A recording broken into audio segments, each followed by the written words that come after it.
Marsha de Cordova, you are registered blind. Mm-hmm. Tell me about the nature of the visual impairment that you have, that you were born with. Well, it's lovely to see you, firstly. So I was born with a condition called nystagmus. And nystagmus is an involuntary movement of the eye, which has caused me to be severely short-sighted. So you'll probably notice my eyes move around a bit. I can't feel them moving, but they do wobble around, and I do call it my wobble. My mum first discovered something was wrong when I was quite young, actually. I was a baby, and she noticed that I wasn't really making any eye contact with her. So she took me to the hospital, got me checked out, and then I had my diagnosis, and there it begins, really. Describe the impact that it has. Extremely short-sighted, I think, was the word that you... I use all severely, yeah. I'm registered severely sight impaired, and, the impact it's had growing up, my mum, because it's just my mum and my siblings at home, she always treated me exactly the same as my siblings, so she didn't treat me any differently. Obviously, there were certain things that I couldn't do. I wasn't really allowed into the kitchen, for example, because I would have an accident. Very accident prone, so I was really clumsy, always falling into things. If we were out playing in the fields, I would be the one to fall down in cow mess because obviously I couldn't see. But it was all part of it. I learned to ride a bike like my siblings. I played games. Obviously, I couldn't play games with a small ball because I wouldn't be able to see it. Because the impact of my sight loss is I can't see things that are far away. Things have to be really, really close up in front of me to be able to actually see and focus on them. So, there are difficulties and there are many barriers that I experienced with that. I can talk a bit about school, but I should say, going to the eye hospital as a child, it was a bit of a treat. Me and my mum would go together because I would get a day off of school. Not sure if that's a good thing, but anyway, it was fun back then. And we got to spend time together, and, I wore glasses throughout my childhood up until my early 20s. It didn't really make a huge difference because my condition is there's just no cure.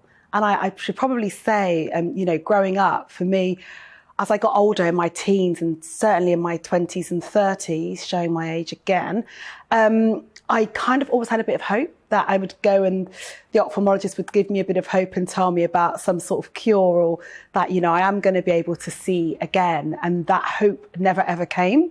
And it's something that I've really had to come to terms with because it is a struggle, even now, today, woman, I'm an MP, I have my life, but it's still really difficult trying to overcome some of those challenges that it brings with it. But I'm very grateful to my mum in not treating me any differently, but also being my champion throughout my life, particularly when it came to my education. We're going to talk more about your experiences, but I was just interested, you said it was just your mum that yeah. brought you all up. Yeah. Do you know your dad? I do know who he is, yes, absolutely. But my mum was a single mum and she raised me and did a good job, along with my aunties and all my siblings and cousins. Right, let's talk about your experience. So you get to school. School can be quite an unforgiving place for anybody who is different, and it doesn't take much to be different, but you were clearly different. Very much so. I mean, look, it goes back. I've got memories. So when I went to my first nursery school, had a few problems there. My mum arrived early one day to pick me up and found me sat in a corner while all the other children were having reading time. And she said, well, why is my daughter here? And they're saying, she was being a bit disruptive because she kept wanting to sit at the front. And my mum was like, it's because she can't see.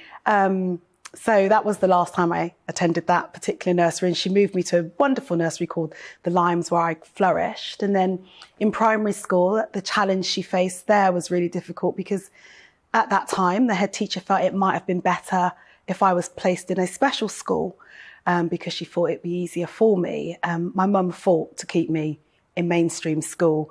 I had lots of assessments and stuff. And, the outcome was, with the right support, she should be able to stay in this school. And that's what happened. I had a lady called Mrs. Harris come into school and, help me in certain lessons. And also I had one-to-one time with her. And I can honestly say, I wouldn't be sat here talking to you now, which is great, but I also wouldn't be the woman I am today as well. So I really do place all of the thanks and praise to my mum. But more importantly, back then, you know, Gloria, special schools weren't a great place.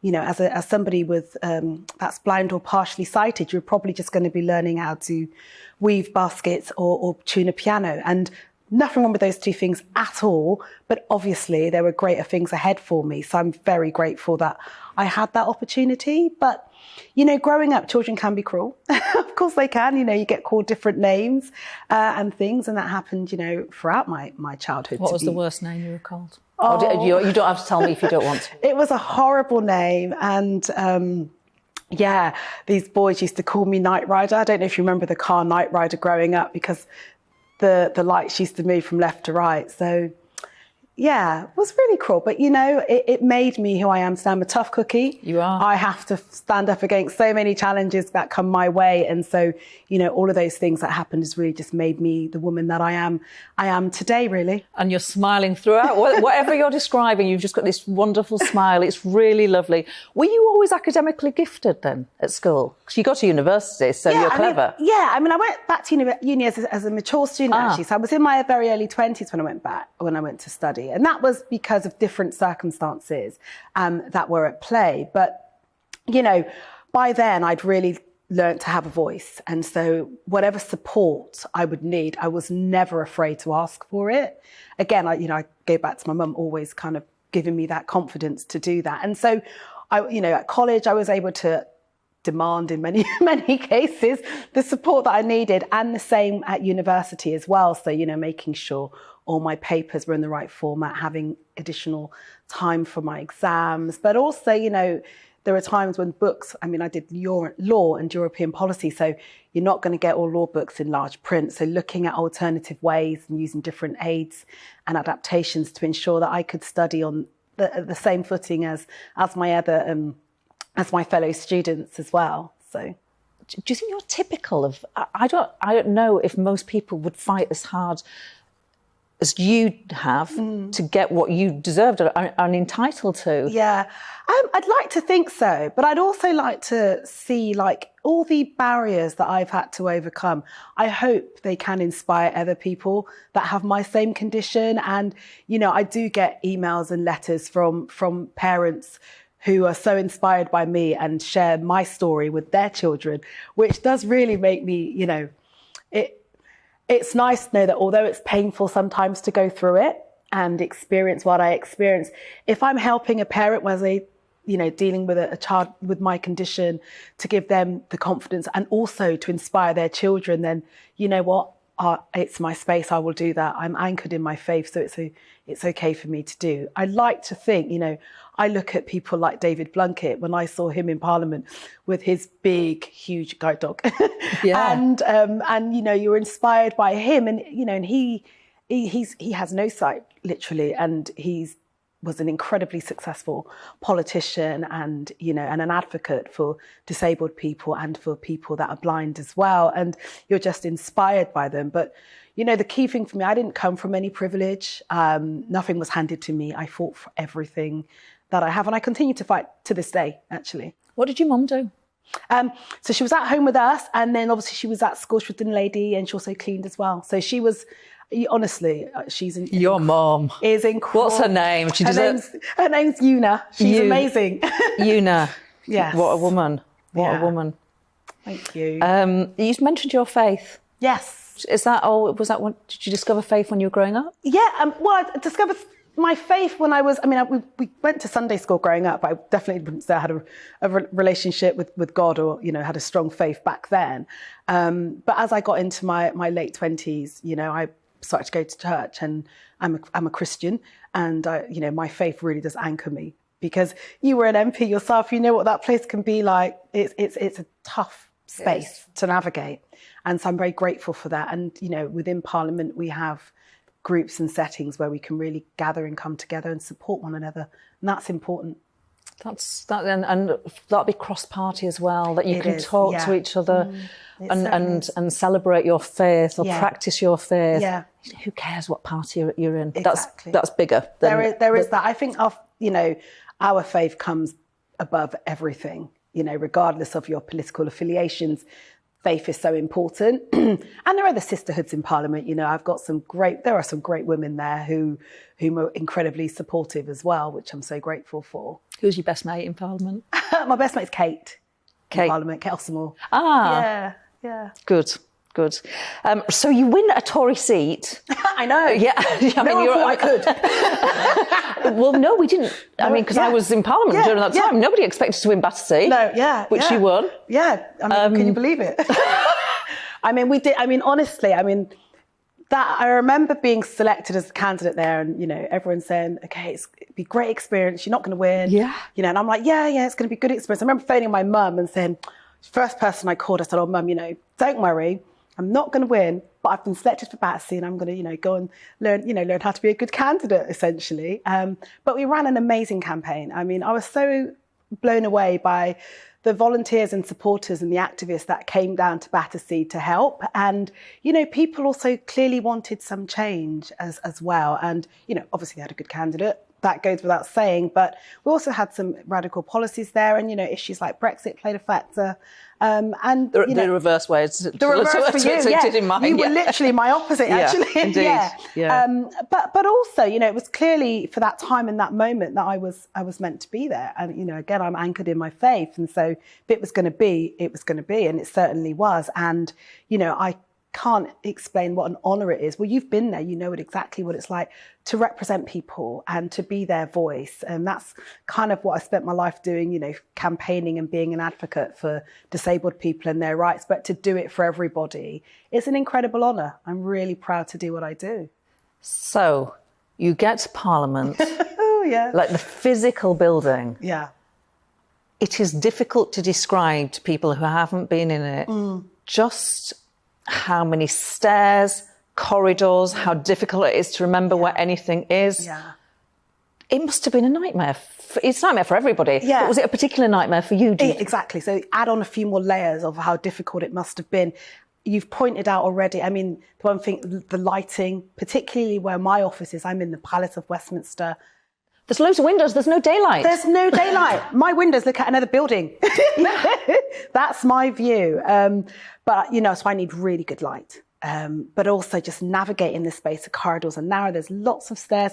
It's not an accessible building. And I'm so hoping as part of the whole restoration of the estate, accessibility is going to have to be front and centre to make sure that place is inclusive for everybody.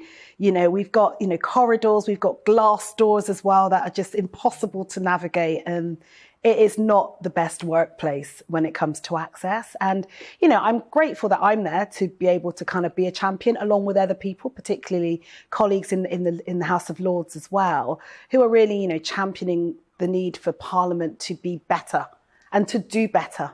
So there's the Equality Act, which the last Labour government introduced, Harriet Harman introduced. Absolutely, So every workplace has to put in place reasonable adjustments. Yeah. How do you make reasonable adjustments in a place like that? Have they done it? What more needs to be done? For me, obviously, I'm going to be honest, when I got elected, the calls came in the next morning about, can you come down now so we can sort you out with an offer? They really went one step above and beyond to really make sure that I was settled. You've been an MP, you don't get an office straight away. Yeah. I got mine straight away, one straight away. Had choices as well, which was very good. And things, and, talking about the different kinds of support that I would need.